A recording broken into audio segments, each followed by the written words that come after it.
Нема официјален предлог на хартија за Европа со повеќе брзини, затоа и воопшто не стравуваме дека интеграциите на земјите од Западен Балкан ќе се закочат, истакна претседателот на земјата Стево Пендаровски на денешниот состанок на земјите од Западен Балкан Брдо Бриони.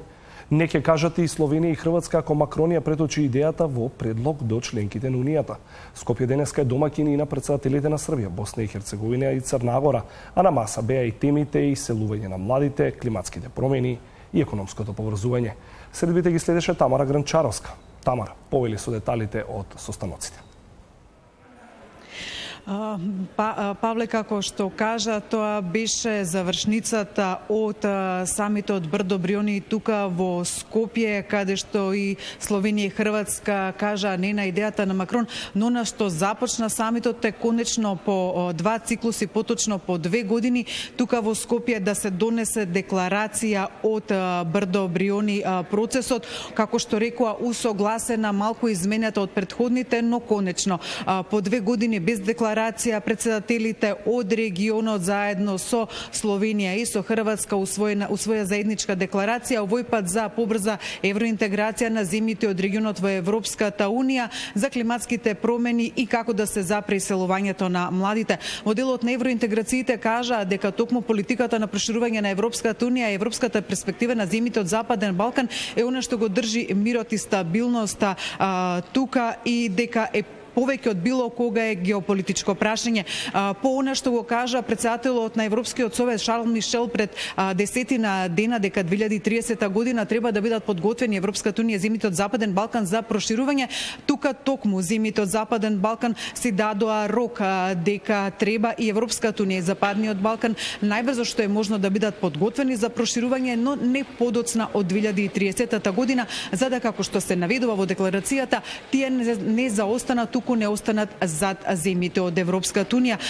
Инаку за ова го беше соопштено декларацијата на заедничката пресконференција на двајцата копредседавачи, потоа на хрватскиот и на словеничкиот претседател и претседателката Наташа Пирц-Мусар и на хрватскиот претседател Зоран Милановиќ заедно со домакинот македонскиот претседател Стево Пендаровски, но паралелно со нивната пресконференција држеше за српските новинари српскиот претседател Александар Вучич, кој токму на ова, иако е дел од декларацијата за која стои Србија, тој кажал дека не сакал да го нарушува оптимизмот и амбициозноста на некои земји од регионот, поточно тој не верува дека 2030 година е достижна за проширување за регионот.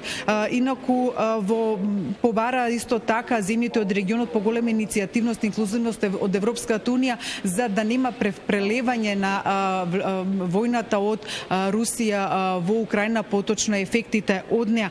Инаку бара засилување на реформите во секоја од земјите за да се постигне пристапувањето што е можно побрзо во поглед на вледењето на правото, демократските институции. Во делот на климатските промени се зборувале за поголема инвестиција за зелена енергија, но исто така и за зачување на природата и животната средина. Во делот на за да не се иселуваат младите, кои сметаат дека едно од клучните проблеми на регионот кој сега се сочува, можам само да констатирам, да поточно да ја повторам изјавата која дадет македонскиот претседател Стево Пендаровски, кој при тоа кажа дека доколку тоа не се спречи, регионот ќе има полоша иднина од кога и да можел тоа да го помисли.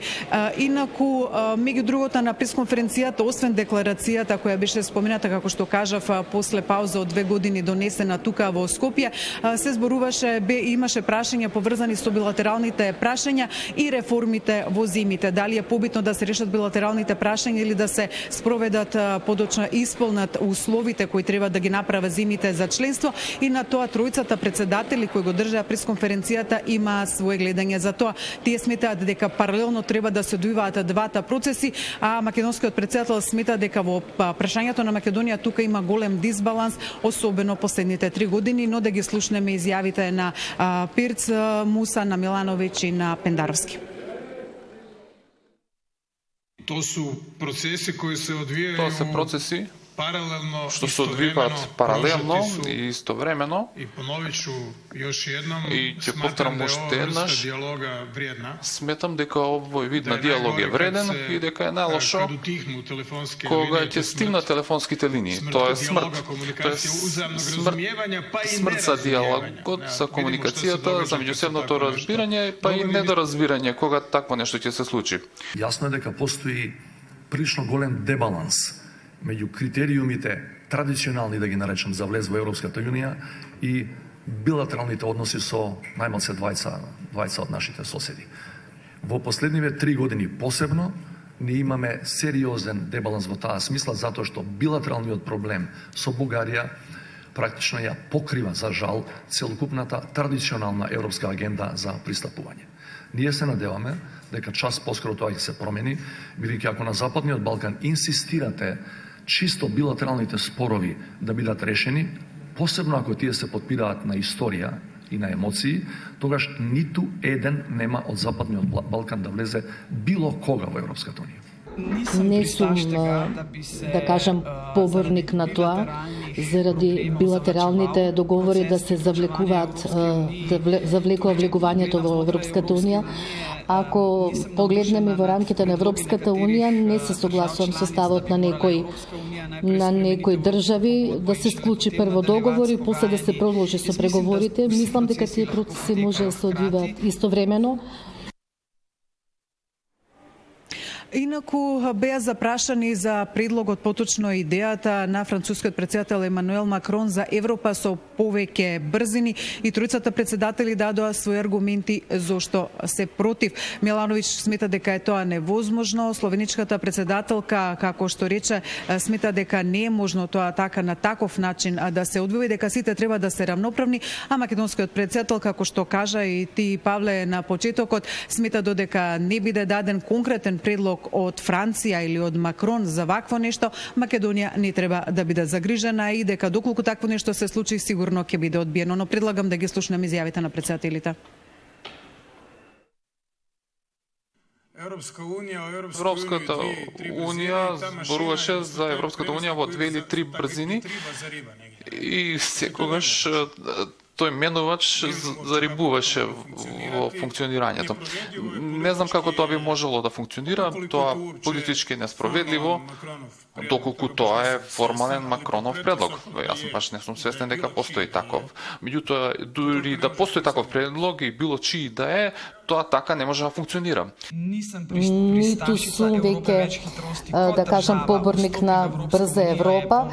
Секоја членка е еднаква, со еднакви права, има еднакви права и обврски, но мислам дека е добро државите од Западен Балкан да се приклучуваат кон определени проекти кои се полесно извршливи, може да се реализираат. 20 години веќе гледаме како се одвива соработката во Европа, така да не сум за поголема Европа на брзина. Тоа е стар предлог на францускиот претседател, најмалку 5 години, со тезата дека треба прво да има продлабочување пред да има проширување, значи прво измена на клучните процедури за одлучување во Европската Унија, па дури потоа да размислуваме за проширување на Унијата. Такво нешто не се случува. Има символични, меѓутоа сепак има движење напред во однос на статусот на државите од Западниот Балкан кон Европската Унија, надвор од Западниот Балкан, и Украина и Молдова не чекаа продлабочување на Европската Унија, туку влегоа во процедура за проширување.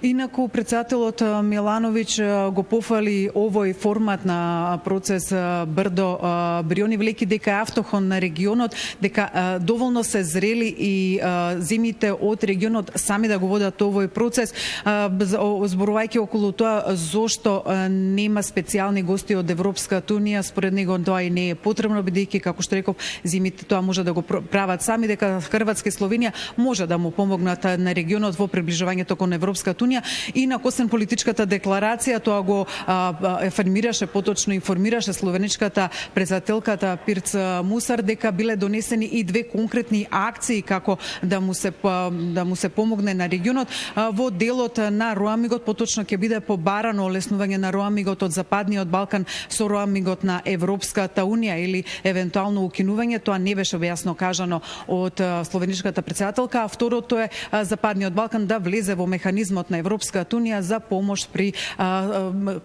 природни катастрофи. Павле? Ти благодарам, Тамара, за исцрпниот извештај. Те очекуваме и во следните вести со прилог.